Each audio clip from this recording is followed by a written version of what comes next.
I do believe our guests are on the line. Very special guests. Savanna, are they here? They are here. We are pleased to announce that the creators of the Katniss Chronicles are now on the line. Good evening, guys. Welcome to the show. Hi, everybody. How's it going? Hi, Savanna. Hi, Adam. Hey, how's it going? Hi. So with us tonight are Barbra Dillon, Bryant Dillon, and Tony, I hope I pronounced your last name right, Caballero? That's right. That's right. Okay, I wasn't sure if it was like Caballero or something like that. No, I made it easy for everyone.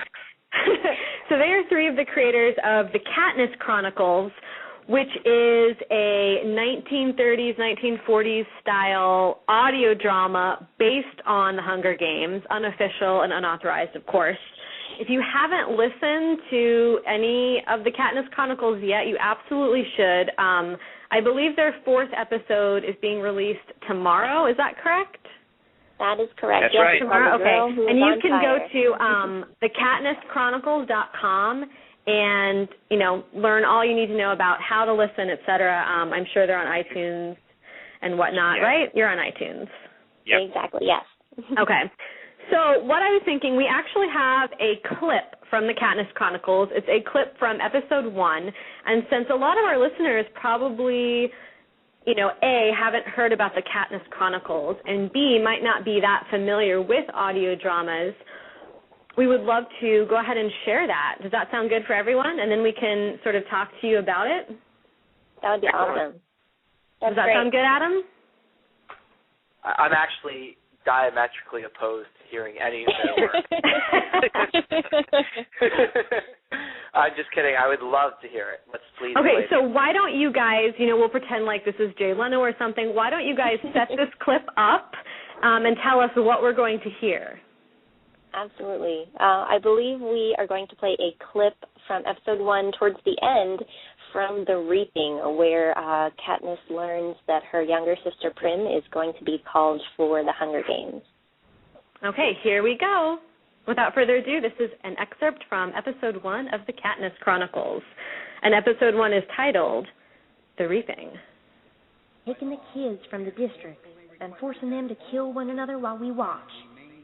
This is the Capitol's way of reminding us we are at their mercy. Whatever words they use, the real message is clear. Look how easily we can take and sacrifice your children. If you rise up again, we will destroy every last one of you. For their honor and courage is the greatest. Damn it. Did I miss it? Because I hate to miss the big party.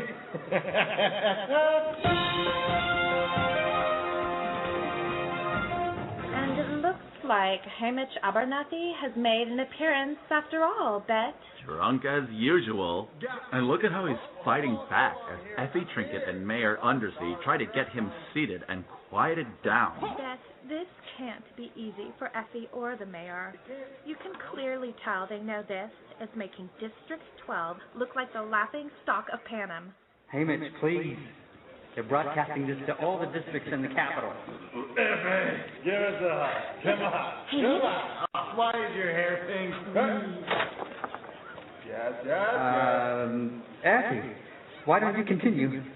Ladies and gentlemen, Effie Trinket. Happy Hunger Games! And may the odds be ever in your favor. Well, what an honor it is to be here today. It's a joke, because everyone knows she's just aching to get moved up to a better district where they have proper victors, not drunks who molest you in front of the entire nation. But then I think of Gale. With his 42 names in the boys' ball, the odds are not in his favor. Not compared to a lot of other boys. Well, let's get to it, shall we? Ladies first. As she draws it out, all I can think about are the numbers.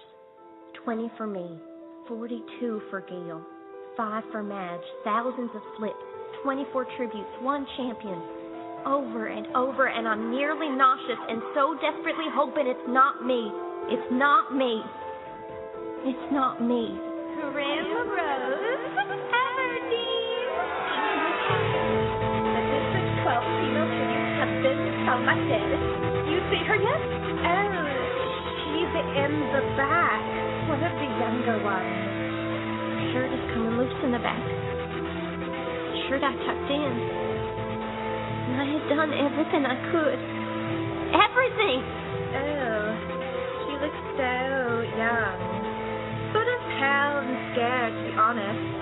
Not the best beginning strategy, most would say. Seth? I have to agree with you. Primrose? Is that her name? Yes, unfortunately, Primrose does not look like the kind of tribute District 12 needs in order to have a stake in this year's game. The numbers are filling my head. 42, 30, 24. And Prim was only one slip. One in thousands. The odds had been entirely in her favor, but it hadn't mattered. There's only one last way to protect Prim now. Prim! Katniss, wait. Let me go, Madge. No, take me. Take me. I volunteer. I volunteer as tribute. To be continued.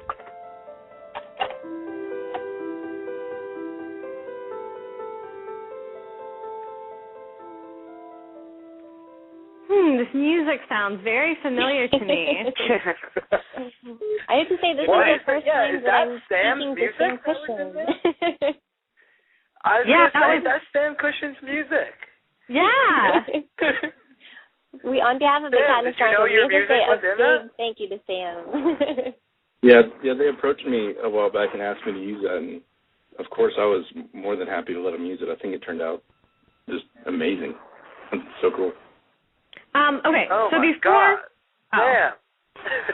Yeah, go. Sorry, I just had to gush over Sam for a second there. Oh, I know. He's amazing. Well, I was just going to say, before we continue, why don't you each just sort of explain your role in the Katniss Chronicles?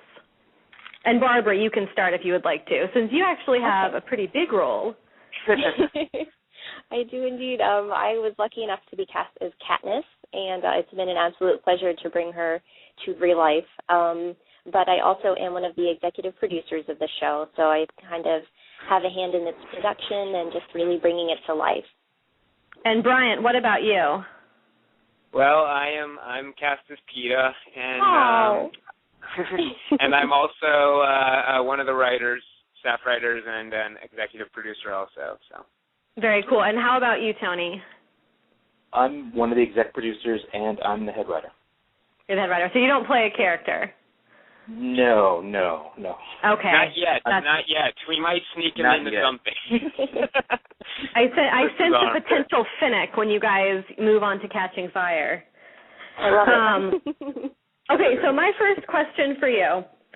I just really want to know how you came up with this idea. Like, when you were reading The Hunger Games, did you immediately think, oh, this would make an amazing, audio radio drama, or was it just something that sort of came to you, later on? I'll let Bryant field this one. Yeah. Okay. I guess the idea sort of spawned with me. I was introduced to the Hunger Games by Barbra. She flew through the books and said, you have to read these. And I just got obsessed with them for months. I was just thinking and listening to music, and I got some of Sam's music and was just listening to it over and over. But we wanted to do something. We saw what Mainstay Productions was doing, and a number of other fans were doing a lot of really interesting things, and this seemed like the best fit for us. We had dabbled in podcasts, and a number of us have either writing or acting backgrounds, and it just seemed like this would be our opportunity to do our spin on it, I guess. That is really, really cool. How did you guys go about sort of putting the pieces all together? Did you hold auditions for actors? What was that sort of creative process like? Well, we did hold auditions. Our director unfortunately couldn't make it tonight, but he auditioned a number of people. But as I said, we having worked a little bit in the acting world, we had a lot of friends to ask, hey, have you read this book? You should check this out. Or even if they hadn't, we kind of have a good assembly of actors who have some experience with the Hunger Games and no experience. We have a number of actors who, after reading the scripts or getting involved, are like, I have to go get the book. I have to finish the story now. So it's it's sort of a shamble of both new fans and old fans, I guess you could say. Fantastic. Does anyone here have any questions for Barbra, Bryant, and or Tony? I have a comment to make, actually. That was amazing. I thought that was so incredible. I'm going to be honest, I had only heard a tiny bit, and I had a very busy couple of weeks, and it's my fault for not really having listened before. But I am completely bowled away right now, and I'm planning on listening to the whole thing as soon as I get a free moment. You have 3 that are up already, and there's a 4th one that's exactly tomorrow. Each episode, new episode goes up on Tuesday. So tomorrow will be episode 4, The Girl Who Was on Fire. And how long is each episode? I would say they're about 30 to 35 minutes. Yeah. Okay, so I could listen to all 3 tonight easily, so I can be ready for number 4 tomorrow and be completely up to date. It's sort of like a show, that you're behind and you have 3 DVR'd, and it's like your chance to actually be with the rest of the world. So I call on everybody listening right now, including my roommate, Brielle, who just walked by me to the bathroom. She's laughing. I call on everybody to listen to the first 3 episodes along with me tonight, and we can all then celebrate the 4th episode's release tomorrow. So how about that as a fun communal thing? In fact, all you people who are on Twitter, on the hashtag, or in the chat rooms, why don't you coordinate? Figure out a time you can all discuss this, because that was absolutely brilliant, and I was laughing. I don't know if you could hear me, because I think Savanna might have put me on mute. Oh, yeah, I muted everyone. When things are playing. Well, my favorite part about that clip is just all of the little Haymitch moments, because he's not really, out there in the forefront. You just hear him in the background. Like, at one point, you can tell he's up on stage, and he's asking Effie, why is your hair pink? And it's just awesome. But, yeah, I absolutely love this. I mean, we are so visual now as a society. I feel like, these kind of audio dramas really harken back, to a simpler time. And what's really cool is I love, and I think I mentioned this to you over email, the 1930s and 1940s, radio plays and stuff like that. And I think this is just really fantastic. And if you've noticed, in the film, they've given District 12 a very kind of 1930s vibe. So I just feel like this really kind of meshes perfectly with everything Hunger Games. So I love it. Thank you so much. The nice thing, too, is that audio dramas are sort of making a comeback now that people have iPods and download podcasts and things like that regularly. So it's something that people can take with them and listen to in their car or on the subway. And we've also spaced out the episodes. There's going to be 17 total, but it should take us, I think, right up until the week before the film is released. Is that right, Barbara? That's correct, yes. So you can listen to it all the way to the film opens. We'll keep you busy until it opens. Okay. And are you guys planning to continue this and do it again with Catching Fire and Mockingjay? We would like to. Funny enough, we were just talking about that last night, because our production schedule is kind of chaotic right now. But I think that once we take a little breather after finishing Hunger Games, I think we'd all love to move on to Catching Fire. I know I want to bring Finnick to life, so that's my goal. Tony, you up for Catching Fire? I'm up for it. I mean, when we started... Yeah, people are too big of fans to let it go. If they don't stop us, we will go all the way. So. Yay! Yeah, we're going to take it all the way through.